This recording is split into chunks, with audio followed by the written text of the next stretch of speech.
Hello बच्चों, नमस्कार। मैं हूं अतुल मीणा और स्वागत है आप सबका एक बार फिर से एकलव्य जीनियस एकेडमी में। आज का हमारा टॉपिक है कि जो संख्या पद्धति है उनमें हमने जितने भी टॉपिक पे वीडियो बनाए उन सबसे जुड़े सवाल को एग्जाम में किस प्रकार से पूछता है उसके ऊपर हम कुछ सवाल लेके आपके सामने आए हैं, ताकि आप इन सब सवालों को अच्छे से देखें, समझें और इनको अच्छे से तैयार करें, ताकि जब एग्जाम में इनसे जुड़े हुए क्वेश्चन आपके सामने आए तो आप इनको आसानी से सोल्व कर सको। तो आइए देखते हैं ये क्वेश्चन क्या है और इनको कैसे सोल्व किया जाएगा। तो सबसे पहला क्वेश्चन है हमारे पास कि अंकों 7, 2, 4, 8 व 0 से बनने वाली बड़ी से बड़ी 5 अंक की संख्या ज्ञात कीजिए, है ना। और एक अंक का प्रयोग एक ही बार होना चाहिए। तो देखते हैं 5 अंक कौन कौन से हमारे पास में सोल्व यहाँ पे दोनों देखना सर। पहला सोल्व है, पहला सवाल अंक कौन कौन से 7 दे रखा, 2 दे रखा, 4, उसके बाद हमें क्या अंक दे रखा उसमें 8 और 0। ये 5 अंक दिए, इनसे मिलके हमें क्या बनाना है, सबसे बड़ी संख्या। सबसे बड़ी संख्या, तो सबसे बड़ी संख्या बनानी है मतलब कि सबसे बड़ा अंक सबसे पहले आएगा, उसके बाद उससे छोटा, फिर उससे छोटा, फिर उससे छोटा, है ना। अगर वो बड़ी ही बोले तो आपको क्या करना है, सबसे बड़ा अंक पहले, फिर उससे छोटा, फिर उससे छोटा, इस तरीके से जमाना है। और अगर वो सबसे छोटी पूछे तो सबसे पहले सबसे छोटा आ जाएगा। तो इस प्रकार से देखते हैं हमें, तो ये आंसर होगा। ठीक है, ये ऑप्शन में कहां पर मिलाएंगे इसको, तो कौन सा ऑप्शन है, ऑप्शन नंबर सी। तो हमारा आंसर क्या हुआ, ऑप्शन सी। ठीक है, इसी प्रकार से हम अगला सवाल देखेंगे। इसमें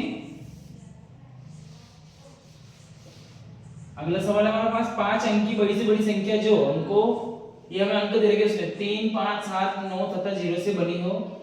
तो 5 अंक में वो वापस बड़ी से बड़ी संख्या बनानी है ना। तो इसमें देखते हैं हम, वापिस एक ही सवाल है,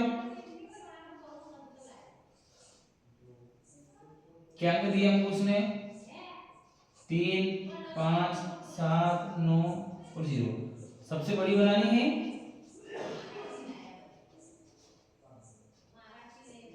सबसे बड़ी संख्या है ना। तो सबसे बड़ी संख्या क्या हो जाएगी, 3। सबसे बड़ा कौन है 9, फिर उससे छोटा 7, फिर 5, फिर 3, फिर 0। ये सबसे बड़ी संख्या हो गई। ठीक है, तो अगर वो बड़ी पूछे तो इस प्रकार से बनाना है, छोटी पूछे तो सबसे छोटा अंक सबसे आगे से शुरू करना है, ये हमको ध्यान रखना है। और अगला देखते हैं हम, इसमें क्वेश्चन नंबर 3 है ना। तो इसका आंसर क्या हो गया हमारे पास, ये वाला ऑप्शन नंबर बी। ठीक है, क्वेश्चन नंबर 3 देखते हैं सब।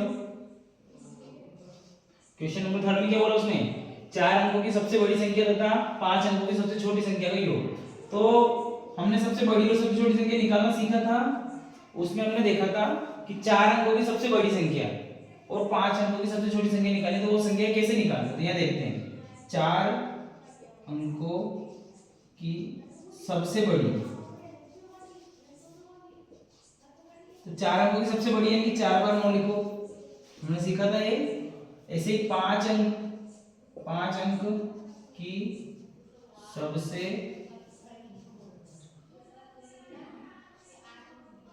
छोटी, तो वो किस प्रकार से लिखेंगे हम, कि छोटी संख्या कैसे निकालते हैं, 1 लिखो और जितने अंक की पूछा उससे 1 कम 0 लगा दो।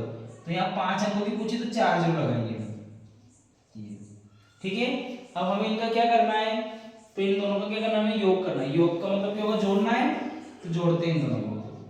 तो 10,000 इसमें क्या जोड़ना है हमको, 9,999 जोड़ो, 9 9 9 9 और 1। ठीक है, 19,999। ये ऑप्शन कौन सा वाला है, ऑप्शन नंबर 4। ठीक है, तो इसी प्रकार से आप वो जितने भी अंकों की संख्या पूछे, कभी योग की जगह अंतर भी पूछ सकता है आपसे, और अगर अंतर पूछे तो इसकी योग की जगह, आप जोड़ने की जगह आप क्या करोगे, यहाँ पे घटाना पड़ेगा। ठीक है, इस बात का आपको ध्यान रखना है। अगला देखेंगे क्वेश्चन नंबर 4। क्वेश्चन नंबर 4 में उसने क्या पूछा हमसे कि 4 अंकों की बड़ी से बड़ी संख्या जो 88 से पूर्णतः विभाजित हो। इस प्रकार के सवाल भी मैंने पहले बताए थे आपको पिछले वीडियो में। तो देखते हैं इसमें क्वेश्चन नंबर 4 में उसने बोला 4 अंकों की बड़ी से बड़ी संख्या। तो इस प्रकार के सवाल हम कैसे सॉल्व करेंगे कि 4 अंकों की सबसे बड़ी संख्या लिखो, ये 4 अंकों की सबसे बड़ी संख्या, हमें इसको किससे विभाजित करना है, 88 से, क्योंकि हमको 4 अंकों की बड़ी से बड़ी संख्या ज्ञात करनी है जो 88 से पूरी तरह विभाजित हो जाए। तो उसमें क्या करना देखना, तो 88 से इसको डिवाइड करो, 88 कम 88, 99 में से 88 जाएगा, कितना बचेगा हमारे पास? हमारे पास बचेगा 11, ऊपर से तरह 9, फिर 88 कम 88, कितना बचेगा? 1 और 3 31 बच गया, ऊपर से तरह 9। अब 88 के बारे में कितनी बार में आएगा ये? तो 88 को गुणा 3 में करके देखते हैं। 3 8 24 का 4, इसी का 2, 3 8 24, 24 और 2 26, और अगर हम पुलिस में फिर 88 जोड़ेंगे कितना आ जाएगा? ये ज्यादा हो गया, 4 बार में होगा, 3 बार में है ना। 3 बार में कितना है हमारे पास? 264 आया। घटाओ इसको, कितना बचेगा? 5, इधर एक उदाहरण है तो 11 11 से 6 गए तो कितना बच गया? 5 और 0। अब हमारे पास शेष क्या बचा है? 55। ठीक है, तो इन सवालों में कैसे करना है? जो शेष बचे उसको जितने अंकों की सबसे बड़ी संख्या पूछी उसमें से माइनस करना है। तो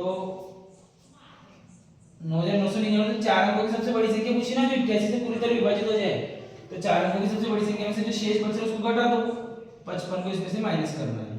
ठीक है, तो इसमें से 55 माइनस करो, 9 में से 5 गए कितना बच गया?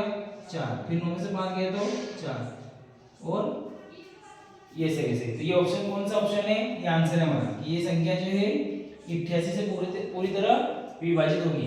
तो ऑप्शन नंबर कौन सा है? चौथा है, तो ये हमारा आंसर होगा। इसी प्रकार से हम अगला सवाल देखते हैं।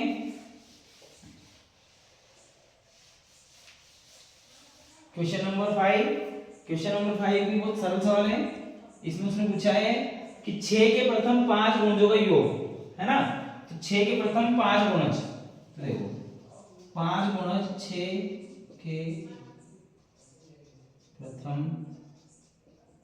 5 गुणज, 6 के प्रथम 5 गुणज पूछे, किसी भी संख्या के गुणज पूछे यानी कि इसकी टेबल की बात कर रहा है वो।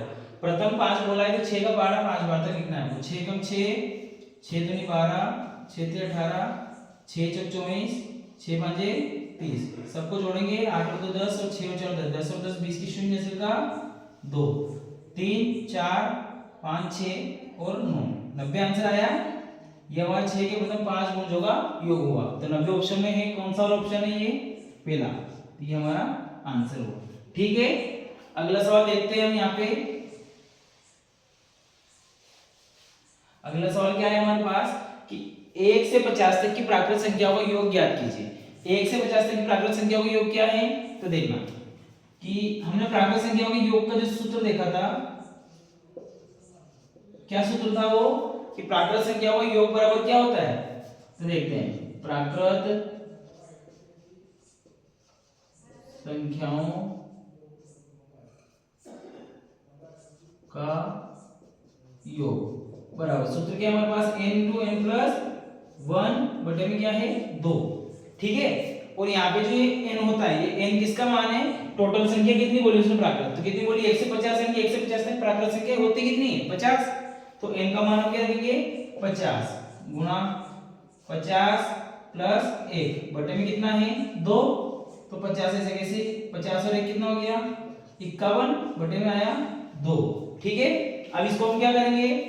इन दोनों को गुणा नहीं करना है हमको। क्या करना है? अगर ये 2 है, 2 से इसको पहले काट लो, ये कट जाएगा, उसके बाद हम गुणा करेंगे। 50 को 2 से काटेंगे कितना है? 2 दूनी 4, 1 बचेगा, 2 5 10, 25 आ गया। तो अब हमारे पास क्या बचा है? 25 गुणा 51। ठीक है, इन दोनों को गुणा कर लो साइड में। 25 से कम 25 के 5 से का 2, 25 5 125, 125 और 2 कितना हो जाएगा? 127। ये आंसर आया हमारे पास। इन दोनों को गुणा करने पे क्या आएगा? 1275। ये ऑप्शन कौन सा वाला है? ये पहले ऑप्शन है ना, ऑप्शन नंबर फर्स्ट, ये हमारा आंसर हो गया। अब आगे हम देखेंगे, इसमें अगला प्रश्न देखेंगे। ठीक है, अगला देखेंगे इसमें, इसका अगला सवाल है, अगला प्रश्न देखते हैं ऊपर कि एक भाग के सवाल में भाज्य दे रखा है उसने 3945, भागफल क्या दे रखा है? 32 तथा शेष क्या है? 9। तो भाजक क्या होगा? 4 ऑप्शन दे रखे उसने हमको। उसने 4 ऑप्शन क्या दे रखे हमको? पहला ऑप्शन 132, 190, 123 और 135। क्या ऑप्शन दे रखे? इन 4 ऑप्शन से क्या आंसर है मतलब, है ना। तो इस टाइप का हमने पिछले वीडियो में बताया था आपको। और अच्छे से यहाँ देखेंगे कैसे किया जाता है सवाल को। इसके लिए हमारे पास एक सूत्र है। क्या सूत्र है? तो सूत्र ये है कि भाज्य बराबर भाजक गुणा भागफल और प्लस में क्या जाएगा शेषफल। ये सूत्र आपको याद करना पड़ेगा ताकि आप इसको अच्छे से कर पाओ, है ना। तो सूत्र क्या है? भाज्य बराबर भाजक गुणा भागफल प्लस में क्या जाएगा शेषफल। जिस जिसका मान हमारे पास है वो मान हम यहाँ पे रखेंगे, बाकी जिसको ज्ञात करना है उसको सोल्व करने के बाद ज्ञात करेंगे। भाज्य का मान है क्या अपने पास? हाँ है। देखो ये भाज्य क्या दिया उसने हमको 3945, तो ये 3945 लिखा बराबर भाजक। तो उसने पूछा है हमसे कि भाजक क्या होगा, तो भाजक ऐसे लेने दो, भाजक का मान उसने पूछा है गुणा भागफल का मान क्या दिया उसने। देखो भागफल कितना है 32, यहाँ 32 लिखा प्लस शेषफल कितना है, तो शेषफल क्या बोला उसने शेष 9 है, ये 9 लिखते हैं। ठीक है, अब इसको सोल्व करते हैं। तो इसको पक्षांतर में करेंगे तो सबसे पहले प्लस वाली संख्या को कहां भेजेंगे अपन? बराबर के उस साइड में, क्योंकि भाजक का जो मान निकालना है तो हमें भाजक को अकेला करना है, इसके साथ में जितनी भी संख्याएं हैं उनको एक एक करके हमको उस साइड में भेजना है। तो पहले प्लस वाली संख्या को भेजना पड़ेगा। ऐसा नहीं कर सकते कि गुणा वाली को बटे में भेज दो पहले से, ऐसा नहीं होता है ना। पहले प्लस वाली संख्या को उधर भेजेंगे। तो 3945 ये प्लस वाली इधर आएगी तो माइनस की बन जाएगी, भाजक गुणे में क्या आ जाएगा 32। इसमें से इसको माइनस किया तो कितना आ जाएगा 45 में से 9 गया कितना बच गया 36 बराबर भाजक गुणा 32। बटे गुणे वाला कहाँ जाता है? बटे में। तो अब यहाँ देखते हैं भाजक बराबर क्या आ जाएगा 3936 बटे में आ गया 32। ठीक है, इसको काट के देखते हैं। ये दोनों सम है, 2 से कट जाएगी। हमने विभाज्यता का नियम भी देखा था। अगर आपको काटने में दिक्कत आए तो आप उस नियमों का उपयोग कर सकते हो। देखते हैं कि ये 2 से भी कटेगी, 4 से भी कट जाएगी, क्योंकि इसका जो लास्ट के 2 अंक है वो 4 के गुणज हैं। हाँ तो देखो 4 8 32, यहाँ देखेंगे 4 9 36, 3 बच गया, फिर 33 हो गया, 4 8 32, फिर एक बच जाएगा 4 4 16, और 4 से कितनी बार कटा था? 8 बार कटा था, ये 8 बार कट गया। फिर 8 से कट जाएगा, देखो 8 एक 8, एक इधर बचेगा 8 दूना 16, फिर 2 बचेगा 8 तिया 24। ये हमारा आंसर है। क्या 123 ऑप्शन में है? हाँ, यहाँ पे 123 है। हमारा आंसर क्या हो गया 123। ठीक है, ये हमारा आंसर हो गया। अगला प्रश्न हम देखते हैं यहाँ पर। तो इस प्रकार के सवाल अगर वो आपसे पूछे, कभी वो क्या कर सकता है इसमें, अभी उसने भाज्य पूछा, कभी भाज्य पूछ सकता है, कभी भागफल पूछ सकता है, कभी शेषफल भी पूछ सकता है ना। तो जो भी पूछे उसको एक साइड में रखो, बाकी सबको जितनी भी संख्या होंगी सबको एक साइड में भेजना अपने को। ठीक है, ताकि अपना आंसर आराम से आ सके। अगला सवाल देखेंगे हम। कौन सा सवाल आ गया हमारा? 8वां सवाल। तो अगला इसमें देखेंगे कि संख्या, हमको एक संख्या दे रखी है उसने ना। तो इस संख्या में दे रखा है 5,67,839 में 7 के स्थानीय मान व अंकित मान का अंतर। देखो इस संख्या को लिखते हैं सबसे पहले हम 839। इसमें जो ये 7 है ना, इसके स्थानीय मान और अंकित मान है ना, ये स्थानीय मान हो जाएगा और ये कौन सा मान हो जाएगा अंकित मान। ठीक है, स्थानीय मान क्या हो जाएगा इसका? इकाई, दहाई, सैकड़ा, हजार। हजार के स्थान पर तो 7000 हो जाएगा, और अंकित मान तो वो कभी रहता है तो 7 का 7। इन दोनों का क्या पूछा उसने? अंतर। अंतर का मतलब क्या होगा? घटाना। अंतर का मतलब क्या होगा? घटाना। तो इनको घटाते हैं। देखो 0 में से 7 भी जाएगा, क्या करेंगे इधर से उधार लेंगे हम, इधर से उधार लेंगे क्या हो जाएगा 10, 10 में से 7 गया तो कितना बचा 3, यहाँ बच गया 9, यहाँ बच गया 9, और एक इधर से उधार लिया तो यहाँ पे कितना बचेगा 6, 6993। कहाँ पर है ऑप्शन? Option number B. हमारा आंसर क्या हो गया 6993। समझ में आया आप सबको? कभी वो योग भी पूछ सकता है इसकी जगह। अगर वो योग पूछे तो आप योग कर सकते हो, और अंतर पूछे तो हमने जैसे किया ऐसे कर सकते हो। इसमें अगला सवाल देखते हैं। अब अगला सवाल जो है वो इसने पूछा कि संख्या जो 4 या अधिक अंकों की है ना, कोई सी भी एक संख्या हमारे पास, वो ये तो 4 अंकों की है या 4 से ज्यादा अंकों की है, 8 से भाज्य है यदि, वो 8 से भाज्य है यदि क्या होगा तब वो 8 से भाज्य होगी, उसका पूछना ये है कि वो 8 से भाज्य कब रहेगी। तो इसने 4 ऑप्शन दिए अपने को, 4 ऑप्शन देखते हैं हम यहाँ पे। पहला ऑप्शन है यदि वो सम है, दूसरा ऑप्शन है अंतिम अंक 8 से भाज्य होना चाहिए, फिर उसके बाद वाला है अंतिम के 2 अंक 8 से भाज्य हैं या अंतिम के 3 अंक 8 से भाज्य हैं। क्या इनमें से कोई ऐसा ऑप्शन दिख रहा है आपको कि जो 8 के विभाज्यता नियम पे लागू हो रहा है? हमने पिछले वीडियो में देखा होगा आपने कि विभाज्यता नियम हमने आपको बताए थे, उसमें क्या ये नियम था? वो नियम ऐसा था कि ये कोई सी भी संख्या हो जिसके लास्ट के 3 अंक अगर 8 से विभाजित हो जाएंगे तो वो संख्या पूरी तरह से 8 से विभाजित होगी। तो इसमें क्या 3 अंक वाला कहीं पे ऑप्शन दिख रहा है आपको? यहाँ लिख रहा है सम होनी चाहिए, यहाँ लिख रहा है अंतिम अंक 8 से विभाजित होना चाहिए, अंतिम के 2 अंक और अंतिम के 3 अंक। तो ये ऑप्शन है हमारा, तो हमारा आंसर क्या हो गया डी। क्योंकि 8 का विभाज्यता का नियम क्या कहता है कि ऐसी कोई सी भी संख्या जिसके अंतिम के 3 अंक अगर 8 से विभाज्य हैं तो पूरी संख्या भी क्या हो जाएगी 8 से विभाजित। तो हमारा आंसर क्या हो गया डी।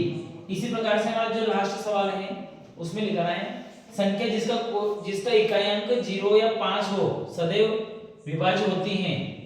उसने बोला कि ऐसी संख्या जिसका इकाई अंक क्या होना चाहिए 0 या 5, तो वो संख्या किससे विभाजित होती है? तो आपको याद होगा कि ऐसी कौन सी संख्या है जिससे विभाज्यता का नियम ये कहता है कि उसका इकाई अंक अगर 0 और 5 है तो उससे वो पूरी तरह से विभाजित होती है।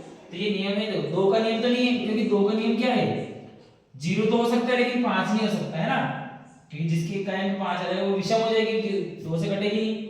उसके बाद 3 का नियम ऐसा नहीं, 3 का नियम ये कहता है कि जोड़ने पे अंकों का योग 3 का गुणा देना चाहिए, लेकिन जरूरी नहीं है कि हर संख्या के पीछे 5 हो तो 3 से कटेगी या 0 होगी तो कटेगी, है ना। ठीक है भाई, अब ये नियम किस पे लागू होता है 5 के ऊपर, है ना। 5 का विभाज्यता का नियम, 5 की विभाज्यता का नियम क्या कहता है कि ऐसी संख्या जिसका इकाई अंक 0 या 5 हो तो संख्या पूरी तरह से 5 से विभाजित होती है। ठीक है, तो आपको सबको अच्छे से समझ में आया होगा, और अगर आपको कोई डाउट हो इनसे जुड़े कोई से भी सवालों में तो आप हमें कमेंट बॉक्स में पूछ सकते हो। और वीडियो अच्छा लगा हो तो लाइक शेयर और सब्सक्राइब करें, और ऐसे ही अच्छे या नॉलेजेबल वीडियो देखने के लिए देखते रहिए एकलव्य जीनियस एकेडमी को, और हमारे साथ आगे बढ़ते रहिए, और मिलते हैं अगले वीडियो में। धन्यवाद।